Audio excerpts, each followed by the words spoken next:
How did you make 100K a month in commissions? How did you close at 94%? Most of it was with the... Can AI replace salespeople? I think. Just my opinion, don't fucking listen to me. But, Like, do you think you're better than Jeremy, or do you think Jeremy's better than you? put us in a room and there was like, you had to like hustle your way to it. I think... Welcome to another episode of the Dynasty Podcast. Today we're joined by the GOAT himself. So he was one of the very few people in the high ticket industry that earned 100K a month in commissions for 3 months straight, okay? And then he had a close rate of 94% for 6 months straight. Later, then helped grow 7th level from 20 grand a month up to 80 figures a year, won the 2 Comma Club Award. He is the leader of Sales Sniper, crushing sales for companies like Ryan Serhant from $1 Million Listing, Bradley's Lightspeed VT, and Air Wallet, which is the biggest fintech in the Southern Hemisphere. So without further ado, Matt Ryder, welcome to the show. The legend. How's it going? Good. Going How's good. that for intro? It was good. It was good. I mean, you know, a man of many talents, so it's not hard to intro me. Very humble. Seems like he is like it could be better, you know. So humble that no one can catch up. I mean, if you were as good as me, you wouldn't be able to keep this level of humility. 100%. There you go. So I'm very excited to have Matt on just because there's a lot of people I learned sales from, but Matt had the biggest impact on my entire sales career. I think everyone in this like remote sales industry has just watched at least once of how Matt sells, like his footages, like how like the calls that he's done in real time. Also, everyone's checked it out in this space, you know. So you see it in a lot of people. More people should release real life sales calls. I wonder why they don't. You ever wonder why? Why do they not? Because they suck. They suck. That's why. I've actually done it a week ago, actually. Nah, I'm just kidding. I'm sure people are good. It's just it's a very confronting thing Could to be. have to release that. You know what I mean? But it's all right. Yeah, but I remember you released that call with that guy. It's on the Sales Sniper like Kartra like page or whatever. And you're selling that inner circle program. I watched that recording probably like so many times. I literally listened to it. That was my lullaby before going to bed. I was like listening to that while I was falling asleep. So that was in my subconscious the whole time. But very excited to have you on because I remember even when I was going through inner circle, in the beginning, I was going through like all the different coaching sessions, kind of like a buffet. Then later on, I don't even go to like everyone else's sessions. I would only go to Matt's session like once a week. And I was like, that was enough for a bang for a buck. So we got a lot of questions from closers and also business owners. And we want to start off because the number one question people have, how did you make 100K a month in commissions? How did you close at 94%, not just for one day or 1 week, but for like months on end? It's a good question. I mean, you know, when you fudge the math, it's easy. No, I'm just kidding. You know, Someone who did that. I think like if you like, most of it was with a triage beforehand, right? So like if we want to like dumb down, you know, like most of that closing was with a triage beforehand. So could I have one call closed? That probably not. So like a triage, I wasn't filtering super hard. Like I've never really done that, but I was in a bit of a zone at that point. And I'd sort of figured out I was on 2 offers. That's sort of how I did it. Because I wasn't selling like some crazy finance offer, you know what I mean? Like so with like 30% comms, it was like just sort of standard stuff, right? So I had an Australian offer, which was like a business coaching, a 30K offer. My comms were about $2,000 a sale, of which I would get like sort of split payments, 30 days apart, and that was like a fixed one. And then from there, I was selling 7th level. Now, like 7th level was brand new at that stage. Like there was no lead gen. I generated most of the leads myself at that early stage. Like it was me farming the Facebook group. So I guess like what I was able to do I was able to talk to people on DM and then sort of triage them over DM and then book them in. So I had like a pipeline of people and then I just kind of like culminated it into good stuff. The way that I usually did that was I would just reach out to people and be like, hey, I'll do a free script audit. And like, you can peel back the curtain. I would never open the script. I would just get them to send me the script. And then I would say, do you get a lot of think about it objections? And they would say, yes. And I would go, I can see why. if you want, I'll hop on a phone call with you and see if we can work that out and help you out a little bit. And then from there they would get, and then I'd just twist them up. And I just didn't take no for an answer is the real answer. We only had one thing that was Inner Circle. It was 18 grand. And we could do like a 6 pay, 3 pay, 1 pay, something like that, right? Yep. But I could go pretty rogue with it. Like it was a new business. I could be, and like I wasn't going to be told no. So I was like, and then from I worked a lot. It was, I would say, you know, I was probably trying to sell for 16, 17 hours a day at the time. So full-time Australian sales and then full-time US times as well. So, you know, roughly 16 hours a day, something like that. Like, you know, and so that's really how I did it. I did it for, it was not very fun. You threw up. And I wouldn't recommend it. Yeah, I threw up like mid-call a few times because that's sort of like my pattern. If I if I work really hard, I'll like get a really bad headache, then I'll throw up and then I'll feel okay. So, you know, I just sort of like, I think I went off camera, muted myself, threw up, and then came back on and was like, did that have an impact on you? Kind of doing my... Despite all of that, why did you work so hard though?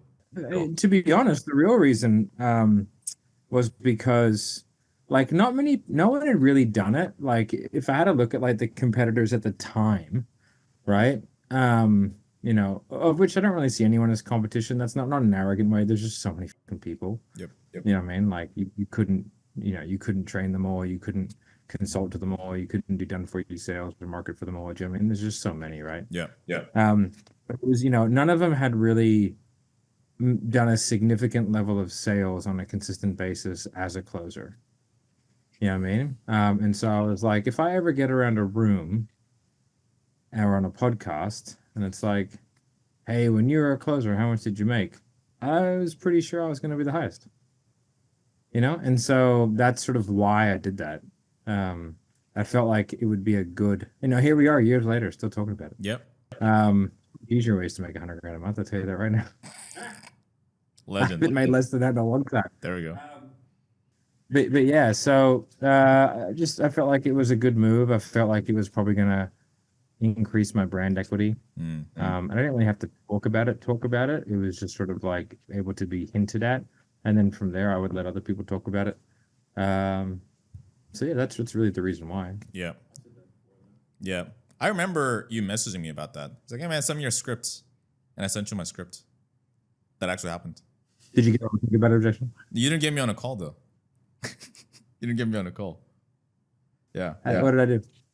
I don't remember what happened, but I'm still kind of bummed out because to this day, I still don't have someone that like properly sold me, even when I bought Inner Circle, because like that person didn't take me through like an actual sales process, probably because I was a referral. So like it would have been cool to be sold. Laid out city. I guess so. Should have taken through a process. That's a trap. I know. We're never going to take the open net. It is a trap. Yeah. I think people just feel it from us that like, oh, these guys are just gonna buy, you know. So I was taking a proper sales process myself also, or a sales call also myself. So I just bought. Whenever I'm in call, I just bought. Like there's no like turning back. I'd say the only person that I've been truly sold by was probably Jeremy. Really? That was glorious. Yeah. Oh, I heard. Yeah. I had no idea what was happening. I can look back and I can. Yeah. Bro, it's so weird with Jeremy because like he didn't sell me, but remember that one time when I tried to leave 7th level for the first time, and then Jeremy messaged me on Slack, sending me his voice notes, and then he's doing his thing with his pauses and his tonality, and then like, hey man, what would happen? He's very good. He's very good at it. It literally feels like you're in a. It's so weird. I try to explain this to people. People don't get it. It literally feels like you're in a bind and you can't get out of it because he knows exactly what buttons to push, what levers to pull. He knows what you want. He knows what you're afraid of. Do you feel like you're better than Jeremy, or who do you think you're like? Do you think you're better than Jeremy, or do you think Jeremy's better than you? Well, I think Jeremy. I think like it would depend on like you know how you would define it, but I would say from like a sales skill set, he's way better. He's also been doing it for way longer. I mean, why would you say that though? Interesting. Man, because I've fucking seen him. Like, I know how good he is. I'm very good. Yep. I don't think there's, no one I've met besides him, I would say I would consider even close to as good as I am. Yeah. It's him. And he's better than me. But it would maybe depend. Like if you put us in a room and there was like you had to like hustle your way to it, I think I could probably get him. I think so. If it was like, but if it was like, just pure sales, man, I think he'll fucking smoke me. I He can think- do one to penny. He can do, right? So like, he was when he was selling some of the stuff, which I won't name because then people will Google it.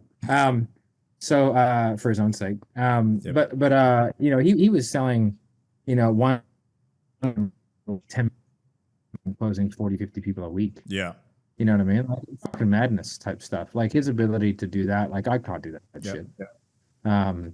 You put me in a one-on-one environment, I'll fucking smoke people. But if it's gonna be a who can sell more people game, I think he'd probably win. Anybody else, I'll fucking smash. Yeah, and that's the thing I learned from you is that you said it took a while to get better at sales. I mean, you put it humbly that like I sucked at sales for the longest time, but obviously you're good. But the reason why, like what we talked about, is you had activity and you had process. Because the thing with skill set is that not that many people understand. It takes time to get better with tonality. So like questions asking and then objections. And so that's the biggest piece I learned from you. In my first year, I did okay. And I believe that was because like it's not like I was like that good at sales, kind of like what you talk about. It's just that when everyone else, even in 7th, I was kind of shocked when because I look at the dials people are making. I was like, I was doing more dials than like all the closers and more like half the SDRs. And then I'm like, this is not adding up because I have the highest show up rate. And these guys have like 30% show up rate, and these guys aren't doing it. And I think that's the only reason. That stuff never makes any sense. Like I stepped in and like did some closing on one of the sales sniper offers a while ago. Yeah. Like only for like a couple of weeks, right? I didn't take that many calls. I had 100% show up rate, and it was just inbound book calls. 100% show up rate. Everybody else had 30 to 40. Yep. And I was like, guys, like, what the fuck are you doing? Yep. I was like, how is it possible? And what it was is it's a B2B account, right? It was like a 40 grand sale.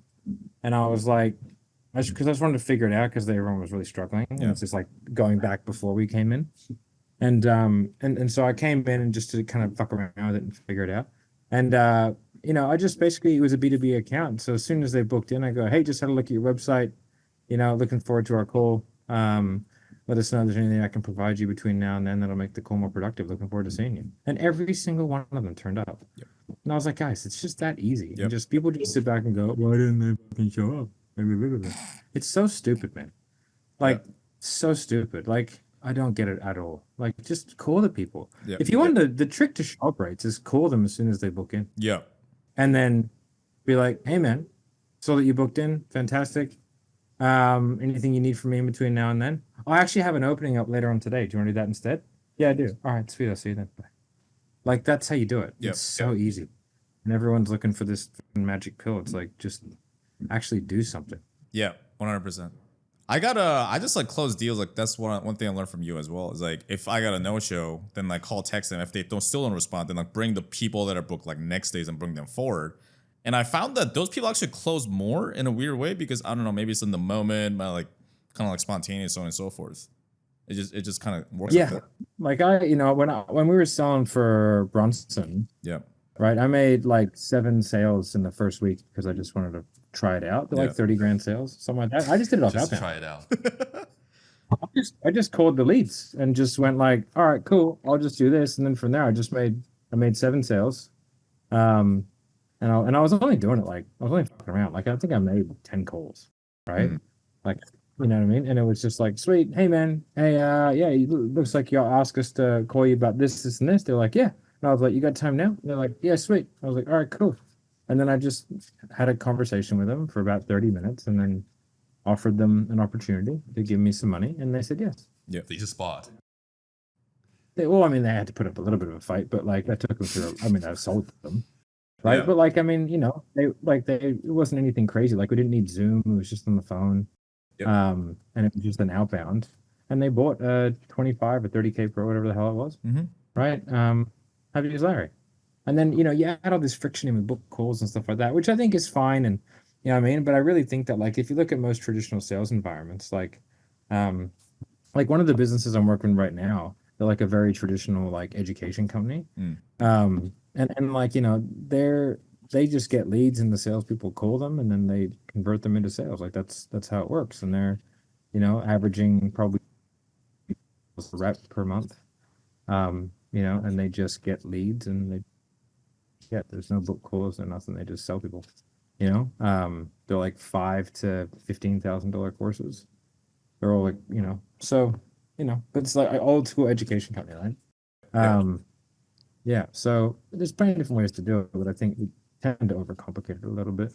Why do people put those barriers in front of them? Because like one thing for me is because I learned this from you and Anthony, because you was forming the Sales Revolution Facebook group, and then you just like call people on Facebook. And for some reason, I never thought of that. I'm like, oh, you have to DM them and you got to find the problem and you got to book them in. They got to be on camera. They got to watch the homework videos. But you just call them and fucking sell them. Yeah, I just call them immediately. Yeah. Like I do it all the time. I do that on Instagram. I do it to this day. Someone asked me a question on Instagram and I got like 10 minutes. I'll just call them. Yep. What's up, man? Like, oh, this. Yeah, cool, dude. Sweet. Here. Is that all? They go, yeah. Do you like do more of this? I'm like, oh, you want to pay the money, but not really. Yeah. Oh, okay, sweet. What does it cost? Like, I don't know, 30 grand. They go, oh, cool. And then they just send an invoice and they pay it. Like, that's like half the things that I like. It's, but like I used to do a ton of sales for 7th level, just calling them on Facebook, because like if they're DMing and chatting to you, like they've got the time, just call them and fucking sell them. But I think like, it's sort of a self-fulfilling prophecy, because I think if you're booked up with calls like back to back to back to back, like it's difficult to do that, whereas like I just had time allotted to do stuff. So I was booking all my own calls. When you're booking all your own calls, like it's a different game, because like you're far more in control of your own diary. And so like, I would just go like, all right, cool, my goal is to make 15 20 sales this week. And I was like, sweet, how am I going to get that? All right, I got to do like 4 a day. All right, how do I get 4 a day? All right, I got to probably pitch 8 people. I go, all right, where am I going to find 8 people? And I would just go, all right, let's go. And then I just sit down and find 8 people to fucking pitch. You know what I mean? Like, so it just creates like a more problem solving mentality. Yeah. But like, I know that a lot of people can't do that, but I mean, if everyone can do it, it's just whether or not they're going to do is a different story, right? No, 100%. That's what makes a good salesperson too. Like, someone, just because you can take fucking highly disqualified inbound book calls and make a bit of money isn't super impressive to me. Yeah. Like, but if you can sit there and make it happen, I think that's a good skill set to have, And it's the same with follow-ups as well. You just call them. Yeah, there's no fucking magic follow-up process. Yeah. Like I haven't seen one. You know what I mean? So you just call people, keep in touch with them, like set a cadence with them. Hey, how often would you mind if I, sort of reached out and stayed in touch with you?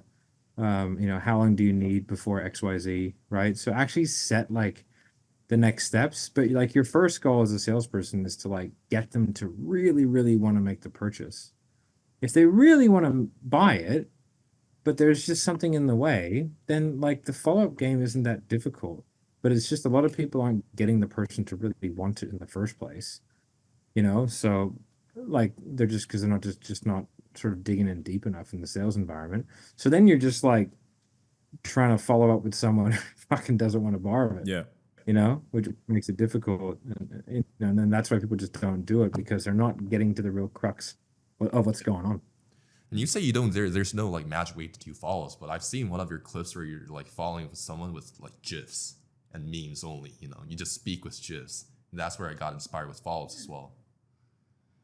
Yeah, I mean, like I like all those things, like, they're just pattern interrupts, right? So same as marketing, like marketing exists to interrupt the pattern of life.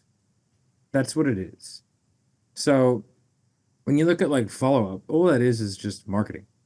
You're just trying to get in, re-engage the person, So what we were doing is like by sending shit that's funny, it's a break from the day-to-day. Yeah. It's unexpected.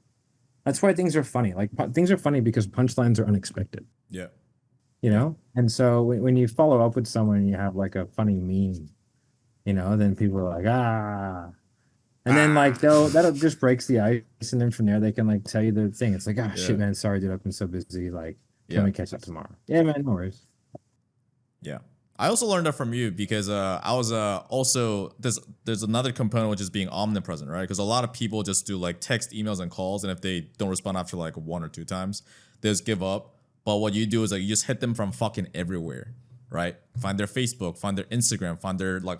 You one time found out that one dentist where they worked, and then you rocked up to the dentist chair. You're sitting like this. The guy ghosted you, and then you sold him on the dentist chair. Can you tell us about that? Yeah. That was a business coaching offer in Australia, and just randomly, the guy's dental practice was like just down the road from me, and so I was just kind of chasing him, and I had to go. I hadn't been to the dentist for long anyway. I was like, oh, it seems like a good a time as any. So I just called and booked in, and then went in and got a cleaning, and was like, hey, remember me? He's like, oh shit. Remember me. What objection did he give you like initially to have you chase and I chase? don't know, man. Dentists are a squirrely one. I can't remember, mate. Like this is sort of like there's so many. I've been doing sales for a long time, but he gave me. It was some sort of like he was interested, but he was just doing a lot of things. I think he wanted to make sure it was going to work for him, and it was like I just smacked him around pretty bad. But yeah, I just sort of found him because you can find people, like. You know what really pisses people off, but I still do it to this day, is finding their booking calendar. Oh yeah. I've done that too. Yeah, they hate it, man. I was like, hey man, you didn't book on my calendar, so I booked on your calendar. Yeah, don't have a website. What are you gonna do? Go on Also, Facebook ad library, find their ads and book in and shit. Yeah, there's all kinds of things you can do. Like, mate, fucking why not? What else are you doing? like how you teach people is that if you're not cheating, you're not working hard enough. Also, Oh yeah, dude. Yeah, you gotta get after it. Like, what do you? There's no second place trophies. Yep. So yeah, like sometimes like, but I've made sales that way because they appreciated the hustle, especially when they're sales reps. When they're sales reps, you get to fuck around a lot. Oh yeah. Like you can go ham on them. It's really fun. Like you find them, follow them. So fun. Like I used to like post on people's walls and stuff. You what did on their wall? Like on Facebook, you can like post on their wall. Yeah. You know what I mean? Like it's not done too often anymore, but you can still do it. So I'd go on and post on their wall like memes and stuff like that. Like, hey man, where'd you go? Like, and then or like I would see them comment on stuff and then I'd comment beneath it. Oh, he's alive. Come back to me, buddy. What's happening? And then just stuff like that. And like, sometimes they hated it, sometimes they appreciated it. Yeah. I think it kind of depends on like the relationship that you sort of build when you're on the sales call. But Yeah. I think people just a lot of that, you can take it to the extreme and you can be a douchebag about it. But I really think that like it's just because people think that leads are easy to come by because people haven't been a part of like a famine. Yep. but is it because you just don't give a fuck? Like your nature is like you just don't give a fuck. Like you're laid back. Is it because of that really? That resilience? I don't know, man. Like potentially, but I figure like why not shoot your shot? Why not try and figure it out? Because like if you figure out a way that works, you might as well. Like that's cool. Like I used to sell like on most businesses that I was in as a sales rep, I was out selling everyone 5-1. Yep. Like, and like coming in off the bat doing better, or like selling in far shorter periods of time, or you know what I mean, like just coming up with ways to figure out how to make the sale. And there's all kinds of tips and little things that you can do in order to make sales easier, but like everything just requires work. Yep. And I think like people just aren't used to sitting down and working for 8 or 10 hours solid. They just don't do that in this sort of world. Whereas like that's what you do. You just sit down and you fucking work. So like if as a sales rep, you should be on your CRM your entire day. That's your whole day. You're on your CRM, finding leads, working leads, following up, getting referrals, working pipeline, generating things. Like, how do I create a B2C into a B2B deal? Yep. Like, how do I do that stuff? You know what I mean? How do I take someone who's got a network and then like get how to leverage it so I can make 5 or 6 sales out of it? Like, can I go and do a fucking free sales training in somebody else's group and then, pitch my book a call? And then get fucking 35 sales, 30-minute back-to-back sales calls on laydowns. Do you remember the one time with the insurance company you went in there, like you had one dude like bring all their fucking people to a webinar and then like you pitched them and the sales channels were raining. Matt Ryder. It was crazy. I was like, well, outsold the whole fucking team at once. Yeah, in December, I outsold the fucking 10 hours a week. Is that the 200K sale, by the way? Is that? No, Matt did like he went on a webinar and then he had one dude like bring all. He just wheeled and dealed, right? He just like had all their people. Wow. They like I decided in December I was gonna like get back into sales at 7th, and I was like, I couldn't do it full time or anything like that, but Yeah. I was like, oh, and I didn't take any book calls, and I think I closed like 220. yeah. Because I remember reading one of your posts where it's like, I came here to show dominance, how it's actually done, and just came here to sell like a 200K package, and you sold a 200K package in like 10 days. Like unpack how it actually happened from the very beginning to the end. So like I sold like one dude, right, who then like you just like, I don't know, man, then you just fucking find the angles. So like I saw one dude, and then he was real hungry, and I was like, you want to make some money? He's like, yeah. And I was like, how many people do you think you can get me? He was like, oh, bro, I'll get you everyone. I was like, you sure? He's like, yeah, sweet. I was like, all right, cool. And then so I was like, all right, well, this is what we're going to do. And then I came up with like a referral, price was like 6% or something like that. And I was like, all right, cool, man. This is what we're going to do. And then, you're going to get all your little homies on a call, and I'm going to group pitch them. Right. And then, and so he was like, yeah, sweet. So anyway, I ended up with like fucking shit. It was like 100. That was insane. Fucking, it was wild. Yeah. That was fully, and then from there, like we sold a guy from a different insurance thing, and then I was like, hey, like, fucking, where do you work and what do you do? And then from there, I ended up getting on the phone with his boss, and on the phone with his boss, and then from there, we sold like a 360K deal from that one. And like you just like kind of working it, like you just gotta be knowing, like, but I think a lot of people just go like, oh, this is what's in front of them, and like they don't really look for that. Yeah. Whereas like it's all there. It's just people don't really like, they don't look for it, like they don't like, fucking move the curtains out the way. How do you have that problem solving mentality? Because like, not only did I learn a lot from you in sales, like the actual tactics, but one thing you told me is that as a salesperson, you cannot have the awkward gene. Like you cannot just give a fuck. You just gotta go after it. So how do you have that problem solving mentality, and how do you just like? Because you're one of the few people that genuinely don't give a fuck. And a lot of people say that, but they actually do, but you genuinely don't. And that's just helped me so much, not just in sales, but also life, my dating life, with anything. So how do you have that kind of mentality? My best friend says it's my superpower, not really, I think it's like, I mean, I realized a while ago, like, and, contrary to what some people might say, I'm a fucking pretty good dude. I agree. I don't fuck people over. Like, I'll tell the truth. Some people don't like the truth. Yep. But like, I'll say it how I see it. People don't have to agree with me. Like, they can be butthurt over what I say, but like, it's not like, it's just like, I always think like, it's sort of like, if you don't tell people the truth, you end up really doing them a disservice. Like, if I think someone is doing bad at their job, I could tell them you're doing bad at your job, and I'm gonna like demote you. Or I could fire you in 3 months because you're doing a really terrible job, right? So it's like, or like, if something happens at a company and you have to fire a bunch of people, like, mate, I'm sorry, dude, fuck, gotta fire you, mate. It's either you or everyone, and I choose everyone else. But like, it is what it is, And so, like, I've just realized, like, I have friends outside of business. Like, I have a really good friendship group. I have a good relationship with my family. I've got fucking kids. You know what I mean? And so like I'm not someone I don't attach to like my job as who I am or anything like that because like significance. Like I don't really care about any of that. It's just like, this is what I do. I like it. It's fun. I don't give a fuck about what I sell. As long as it's good, I'll fucking sell it. I'm not particularly passionate about sales or anything like that. Like I like sales, it's cool. But like I just like solving problems and doing shit, and not having a 9 to 5. Yeah. And so like I just don't see the need to give a fuck about what anyone else thinks, because like most of them are shitbags anyway. And like I've got friends. So like what are you gonna like, what do I give a fuck about what some dude on the internet thinks? Who's probably, lying to themselves and others about everything about their life. Like I've seen behind the curtain of every curtain. Like Yep. man, you know what I mean? And they're all full of shit. Like sit down in some of these fucking influencer oh mate, some of these WhatsApp groups, you're like, what the fuck are you The guys biz doing? up bros.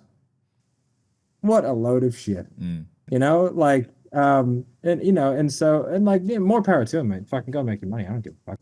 Right. But, you know, you just sort of realize that, like, you know, who cares?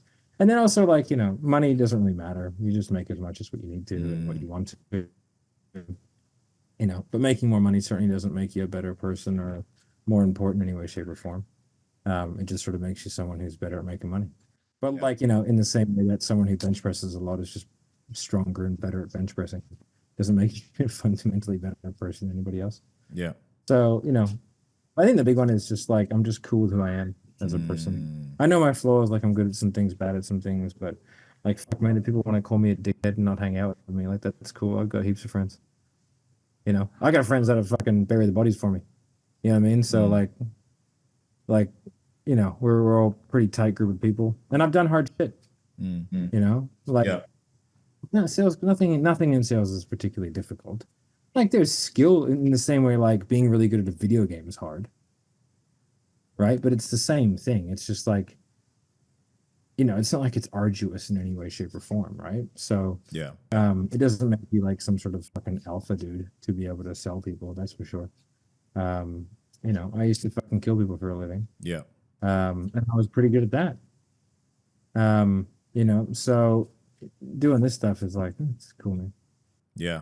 Compared to that. You know? Yeah. And I saw, like, I learned how to identify the people who would fucking crumble in bad situations. There are just like tons of markers, you know, that you can look at people, and after a while you go, I know you. You know? And then, like, as soon as that happens, I'm just like, I don't need to worry about what you have to say. And I'm 40. You get there. You're 40 now. Yeah. Oh, crazy. Yeah. So you get there in the end, you know. I just look young. I know. No wrinkles. Youthful living. Because sales is not that difficult at the end of the day. If you think about it, it's pretty simple and just talking with people. Do you believe that? I mean, it's a strange question, but it's a hot topic where, like, can AI replace salespeople at the end of the, like, closers, setters? Like, do you see that coming? I don't think it'll be allowed to. I think that like, it's really easy for them to tell if it's an AI over the phone. Like the telcos can tell that. Yep. It just won't be allowed. Like, they're already starting to regulate it. The moment somebody gets scammed by an AI, the whole fucking thing's getting shut down. So I could be wrong. That's just my opinion. Don't fucking listen to me. But I mean, anything can be replaced. Like, no one is, you know. But you guys haven't sold through different cycles. Like, you know, the product cycle will come back. You know, where it's just old products. You guys remember? You guys might remember. Do you remember, like, the home shopping channels and like infomercials? Yep.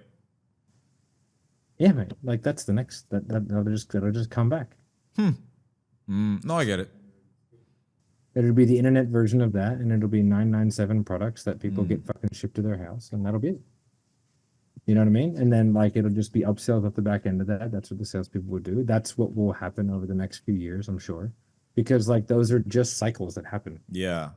You know, like, you know, it's, yeah, like, you know, like I said, marketing exists to interrupt the pattern of life. Yeah. So people get used to things, and then from there, that stops interrupting the pattern, and then instead of making up new things, you just go back to old things that now re-interrupt the pattern. Yeah.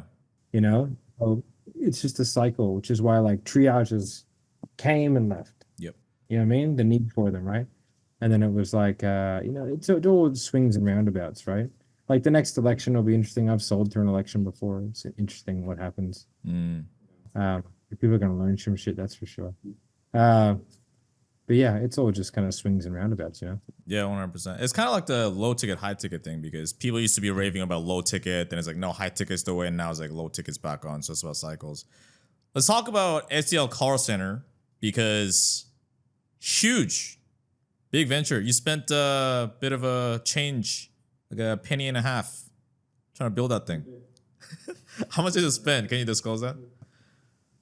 I think like 700, so Bruh. Wow. roughly. So You bootstrapped it? Your old Yeah, I got one. fuck. Wow. And the thing is, like, the process you went through to build it, not just the money, but like the pain in the ass with the different companies and this and that. Like, why go through all that when you didn't have to?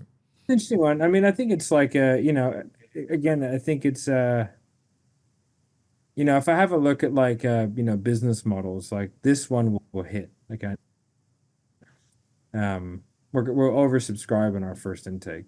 Mm. No marketing, just a couple of posts, right? Like, and so it's interesting. I was looking back the other day and I was like, I wonder, like, seventh level was a real, like, that was a real, like, game changer for a lot of things because, like, it filled a gap in the marketplace between super high ticket sales coaching and very low ticket sales coaching. And I did scripting. So it was scripting in the mid ticket, which wasn't done before. There was nothing out there like it. And so it really, like, hit really, really hard. It's quite disruptive to the marketplace, yada, yada, yada. And it was industry agnostic, which was quite strange as well, right? Yeah. So, and then from there, like, even like done for you sales, right? Done for you sales was a pretty, like, when I started doing it, I mean, even to this day, mate, you can't not get done for you sales clients. It's fucking impossible. Like, Why is that? so many people want it. Like, it's fucking wild. But it's just a hard model to do properly. You know what I mean? And so, like this one, it is a huge need in the marketplace. Like, everyone hates SDRs. Why is that?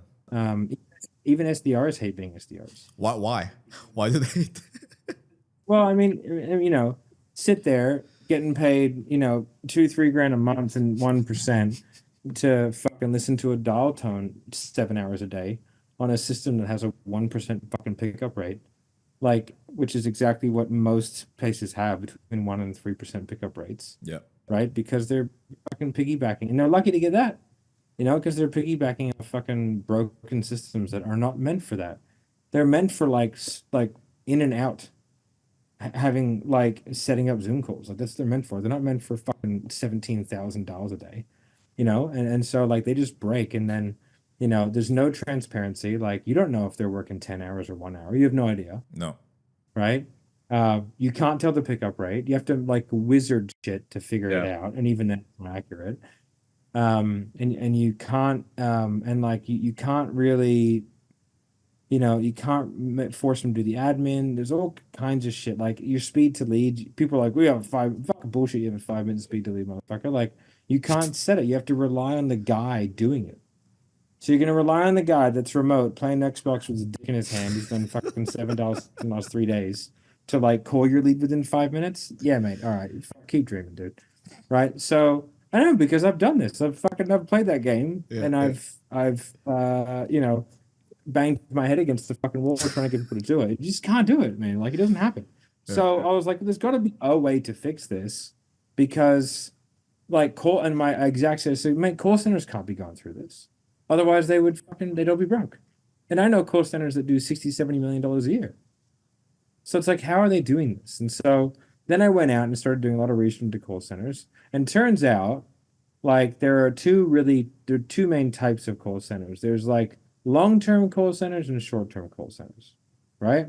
There's not many long-term call centers, and they're very expensive, right? $70 an hour type stuff, right? So really expensive. And then there's the short-term ones, which are built on things like Go High Level, Close, Allaware, HubSpot, even some of the big ones, like, you could even do like Five9 and Dialpad, but they're done on the, like, out on the dialer version, not like the fucking nitty-gritty huge versions that you have to buy for fucking 6 and 7 figures, right? Yeah. They're just, basically like glorified Chrome extensions, right? And so, and they're meant to be burned. Like, they're meant to burn down and then restart, right? Because what they do is they scrape data, or they call people who have scraped, the clients have scraped data. They haven't opted in. You can't fucking call those people, right? You can't just call randos. I mean, you can cold call, but it has to be business to business. You can't cold call B2C, right? You do B2B. You never fucking want to do a business, but get the yellow pages out and start fucking cold calling people. You know what I mean? Like, there are rules around that kind of shit. Like, they don't really like it, and scraping databases is not one of them. It's really surprising that even fucking door knocking is legal, but whether that's, I don't know if that will change, but whatever, right? So, like, they don't like that shit. and the telcos really don't want you doing it, right? High volume cold calling to B2C, they do not want you doing that shit. So anyone who uses those types of systems and they're getting the numbers off third parties like Twilio, they're automatically put in that bucket. You can't hide from it. It's obvious, right? Like there's whole analytics companies that are designed to just fucking find these people. And like every single person listening to this is using one of those systems, which is why they go, oh, I've got great fucking pickup rates. But for whatever reason, fucking the last couple of weeks, it's just gone down. We'll rotate the numbers. It'll be fine. Yeah, okay. Let me know how that goes, man. Like, yeah, you're gonna rotate the number on the exact same account with the same credit card and the same fucking CRM on the same logins with a new number, and you're gonna think that's different? The guys who can track every dial you've done and exactly where it comes from, you think it's gonna be different. It's the exact fucking same, right? So essentially, like, I was like, well, there's got to be a way. So anyway, after some hunting down, I found some softwares and I had some sales calls. Terrible, by the way. Gave them some real constructive feedback on their sales skills. But yeah, like, and I was like, and then I was like, man, why has no one done this? And then I started going through like how much it's gonna cost, and I was like, oh, that's why no one's done it. It's fucking expensive. Like, not only expensive, but it's time. It's time intensive. Like, I started building this thing in fucking February, right? And so, like, you know, it took 6 weeks just to get phone numbers, because the phone numbers, we have to go through like a registration and certification process. You know what I mean? So we never get flagged as spam. Like, it's like a permanent non-fucking spam flagging thing, right? And then from there, like, we had to like buy different nodes and servers in all different continents so that we could have like low latency and have the correct data storage. You know what I mean? Because like everything's behind firewalls to protect the data, you know, because like we might be selling for financial services companies and stuff like that. So it's like, we don't want their, you know, us to be a point of weakness, even though they're probably not doing shit about it. I don't want to be the bad guy. You know, and then from there, like, I had to build exactly. They're like, so how do you want it to dial? I was like, what do you mean? They're like, well, what do you want? I was like, I want this cadence. I want exactly these calls, these times, these far apart. They're like, sweet, sounds good. I was like, what? They're like, yeah, we just got to build it. I was like, oh. So like everything is built exactly how I want it to be. So, and I can change it for every different business, right? But like the speed to lead is set by the software. So like the person who logs on, the agent, they don't do anything. They're not allowed to pick a list. They don't fucking do anything. They log in and there is a 2-minute countdown timer. They have 2 minutes to sort their shit out, and then it's fucking starting. They don't decide who gets dialed. The software decides that based on a number of different factors, right? But like we have like a 5 to 7 minute speed to lead, right? So like anything new comes in, it just comes in as it goes. And then from there, we have a 28-day dialing schedule. Yeah. Right. And it hits them like it can read their phone records to see when they're most likely to pick up. Right. Oh, shit. We can have custom caller IDs. So it can come up as the fucking Choi brothers, whatever it is. You know what I mean? The Choi's. Choi right, sandwich. KBFs. The KBS. You know, and then so if I'm calling someone who downloaded a lead magnet, calling from the business, it comes up like from KBF. Right, and it's like it's within 5 minutes. You know, likelihood they pick up is pretty high, and then it's never marked as spam. And then from there, like it's an easy booking, right? So like right now, what I'm seeing on some of the test accounts that we did is we're seeing a booking every 38 minutes. Right? How does that compare to like other kind of booking systems? Oh, I mean, like I spoke to one guy today. They had 3 full-time people, and their goal was to get to 3 bookings per day per person. They're like, what's your KPI? I was like, 12 a day. Like, what are you guys fucking talking about? Yeah. You know? But like, again, it's different, right? Because our guys are dialing for 8 hours a day. Right? Actually doing it. Yeah. We can control the dialer to make it faster. That is done as part of all that. So like, there's a card that comes up, the script is attached, right? So we update the different scripts will be for different lead magnets, and that's all there, good to go. Like the dispositions, like I can give the pickup rate per time of day, per state, per lead source. You know, so it's like, hey, this ad is having between the hours of 7 and 8 in Alabama has this pickup rate. You know what I mean? So like that data. You know what I mean? And then we're calling them the maximum number of times that you can legally call them over the course of 28 days. You know, and on good numbers, and we're giving ourselves the absolute best chance. And because we're not having 1% pickup rates, because we're having 15 to 25% pickup rates, right? Like at 20%, 5 dials is fucking one conversation. If you have a 50% conversation and a 50% booking rate, looking at 10 dials, it's like 20 dials to have a booking. You know, so which is like between those conversations and those dials, you're like in like worst case 38 minutes. Yeah.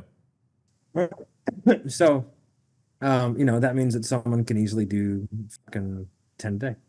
Easy, Yeah. bro. Easy 10. Like that's light work, you know? And the thing, and also because, and then like you're not, so you're only paying for dial and talk time. You're not paying for fucking jerk off time and Xbox time like you are in most studios. They're coming in, they don't want to, like that's their full-time job. Yeah. Right? Like they don't want to become a closer because with most SDRs, they come in and go, they suck. I got to spend 4 months and $20,000 on leads plus my time to make them half decent. The moment they get half decent, they go, oh, I want to be a closer. And then I've got to spend 4 months and $20,000 on lead watching them suck at fucking being a closer while I make them good. And then as soon as they finish that, they want to raise. Yep. Fuck me, man. You know, so I just spent fucking 8 months and $50,000 making you half decent.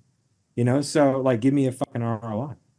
Right. So like you know, what with these guys, like they're never going anywhere. Like we're paying them fucking 10 times the average rate. Right.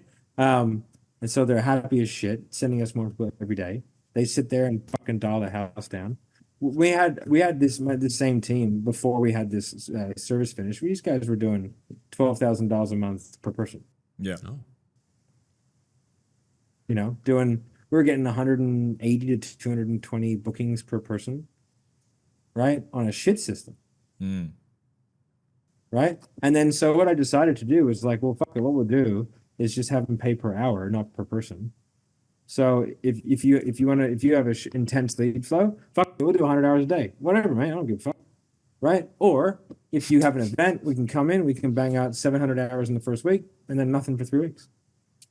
I don't care, right? You're just paying per hour, right? Like I manage the people, you just pay for the hours, and then so it's like $20 an hour, $5 a book call, and that's it. 100 hour blocks.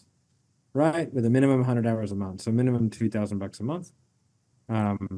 You know, but like, I mean, 100 hours is like, fuck mate, that's probably a couple of hundred leads, like, you know what I mean? So it's nothing. It's hyper transparent. Is there any way you can increase like pickup rate outside of using the SDR call center? Like just like you mentioned, like switching phone numbers, but that's not effective. Is there any way you can increase the pickup rate outside? Not that I figured out. After years of doing it, not that I figured out. Obviously, that's why you're trying to figure it out, because there's no way. I mean, yeah, I mean, listen, man, I'm sure someone's found a way, but I couldn't do it. You know what I mean? Like, nothing that would allow you to stay within the realms of what's sort of legal within the FCC. You know what I mean? Because like, you can triple dial, you can do the bulldog. That's against the law. Oh. But a lot of businesses still do that. That is straight harassment. You cannot do that. That is like you go on the FCC website right now, you'll see people with 7-figure fines doing that. 7 figures? Yeah. Oh. The FCC doesn't fuck around. Right? You can go on there right now and fucking have a look at their website, bro. Have a look at all the active cases and charges, stuff like that. It's pretty random.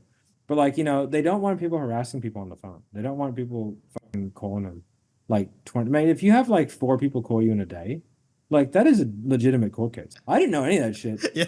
Found out. Jesus. I negotiate. Like, you know what I mean? So, like, mate, fucking come build it. I don't give a fuck. Like, there's plenty of people. Like, you know what I mean? I don't give a fuck what people do. Yeah. I have all the domains. Fucking SDRcallcenter.com. Savage. Fitnesscallcenter.com. Highticketcallcenter.com. Accounting, professional services, fucking... IUL, final expense, mortgage protection, annuity, fucking you name it, motherfucker. I got it. And so like this is just a needed thing, and I was like, I'm gonna fucking build it. Not because I'm particularly passionate about SDRs, but I'm like, I know how to do that. I've done heaps of outbound myself. I know how to do it. We have a QA process that's better than anyone else has ever done with their SDRs. So it's like 4 weeks, 3 times a week, group training, one-on-one, actual role play, quality assurance. They don't pass, they don't go through. They got to pass 4 quality assurance test calls. And then from there, and then they're allowed to go into an account. Their account, the first 2 weeks, they're only allowed to do old leads. And then from there, they can start banging new ones, right? And then we have like quality assurance calls every week for every rep. So it's like, no one else does that for their fucking SDRs. No. Like, if it's all we do, I figure we should smack it, right? Yeah. Fucking kill it. So I know it depends, but what type of ROI can like companies expect with working with the SDR call center? like, who knows is the answer. But like, I know that like I ran the numbers, on like, like a $15 lead, right? So I was like, well, okay. One of the big things is like, you just can't, it's really hard to like, okay, so let me get my fucking little thing up. Yeah. The numbers guy. Well, I was like, man, how do I price this to where it makes sense? Yeah. How do I make it, how do I make it stupid to enter the marketplace and then fucking raise the price later, obviously. But it's like, I have to make money the whole time. So I was like, well, okay. So let's just say, if I had my like North Star is like 25% lead to booking. That's like my North Star. And I've achieved it before, right? The key is a speed to lead and high pickup rate. If you have those things, then you can do it. What is the industry standard though? So 25% is North Star, like industry standard. Good would be like 10. I've got a couple Sales Sniper accounts right now that we're doing 20. Right? Like right now I've got one, like today right now it's 20. Right? Savage. 50 leads a day, 10 bookings. Right? So it's like if we have a 20% lead to booking, right? That means that if we want to do 10 per day, it's 50 leads per day. Right? Which would mean that like that would be I think it's like 5 days a week, it's 220, 225, whatever it is, fucking bookings, right? Yeah. With a 65% show rate, it would be 145. With a 30% close rate, would be 43 sales, right? Shit. So that'd be 43 sales from what would be 50 leads per day, right? Which is pretty good. Yeah. If you had a $4,000 sale, it's 174,000. If you had an average cost per lead of 20, which is high on the phone number side, right? Then you're looking at 22,000. Our comms on that would be 1,100, right? And our hours would roughly be about 3,400. So you'd be looking at to set 220 calls, have 65% show up and close 30%, make 174,000. You'd be paying your setter team $4,500, The entire team. right? As opposed to like a booked call, which would cost you a fuckload more than that, right? Like if you're doing straight to booking. And so if you had that and then you had like your lead costs and then you added in your closers at 10%, you're spending 44 grand to make 170. So you get $130,000 GP. Fucking solid business, bro. Solid business. Yeah.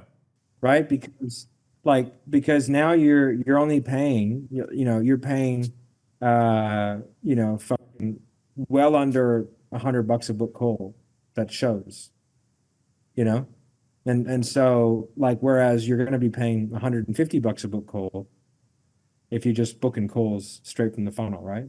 Yeah. And so like, and it's because like speed to lead, but that's not even crazy. That's 10 per day. That's one booking every 46 minutes. If I make it into a 25% lead to booking, it's one every 38 minutes, which is 12.6, 63 bookings, 270, 167, 52, 132 Gs, $97,000 GP. GP of fucking 132 grand if you have a $25 product. Like, I fucking worked it out. It makes sense. Yeah. Because Crazy. In order to do that 250, a lot of people would probably have to have 3 or 4 full-time SDRs. Probably 4. Yeah. Then you've got seat charges at 150 to 200 bucks per month per seat for your CRM. You got call charges, which you guys are getting fucking raped because there's like 7 parties in between you. My call charges are cheap as fuck, Yeah. right? Like cheap as fuck compared to what everybody else is paying, right? And then like yeah, there's no manager costs, you know, and then you're just paying 20 bucks an hour. That's it for only the time they're fucking talking. Crazy. If you're paying those people $2,000 a month and then 3% or 2% or whatever, mate, you would have paid say 8,000 already in retainers, and then whatever fucking 274 is, whatever that is, like another few grand, whatever. Mate, you're fucking you're twice as good off going with us. And you don't have to have any managers, right? And if you have more leads, you just fucking tell us and send more leads. And we just dial more hours. And if you have less leads, you just dial less. Because there's less leads. For sure. Okay. This is why I sat on that sales call today, Brian. I didn't have to do shit. Oh yeah. That was good. All right, they're gonna kick us out, so we're gonna wrap it up here. So conclusion of the story is buy SDR call center. So Matt can be in a limbo, and also me and Jun can be in a limbo with the affiliate comms. Exactly. But yeah, let's say someone, let's say a business owner, hey, listen, this sounds good. I think I'm stupid if I don't do it. Or let's say a closer listening to this is like, hey, it would be cool if I get my business owner to buy this. That way my calendar is fucking stacked. Where can they go find out more about this SDR call center? They should ask you first and foremost, because you have information, and I'm very difficult to get a hold of because I'm very important. SDRcallcenter.com will be live very soon. I think we got the final edits like today, so that'll be live soon. It depends on when this comes out. The other thing is just like my Instagram, my YouTube, all that kind of stuff. I've got stuff on it. And yeah, but if you have any questions, queries, or points, reach to Brian Choi. And he can liaise and help me out because and I've got little spiders everywhere, kind of helping out with this one because we have so much interest in this. It's crazy. And the more the merrier. It's a very scalable entity for us, right? So right now I've got the ability to do 450,000 leads a month. So by the end of August, we'll have the ability to do 2 million leads a month. We have 57 full-time SDRs at the moment, and we will have about 300 by the end of the year.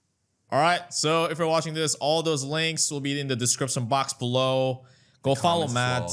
Yeah. We'll put it in the comments as well. So. Yeah, in the comments as well. Matt, thank you so much for coming on. I wish you had more time, but maybe for next time. But yep. Thank you for watching the YouTube video, the podcast. We'll see you in the next video. Peace.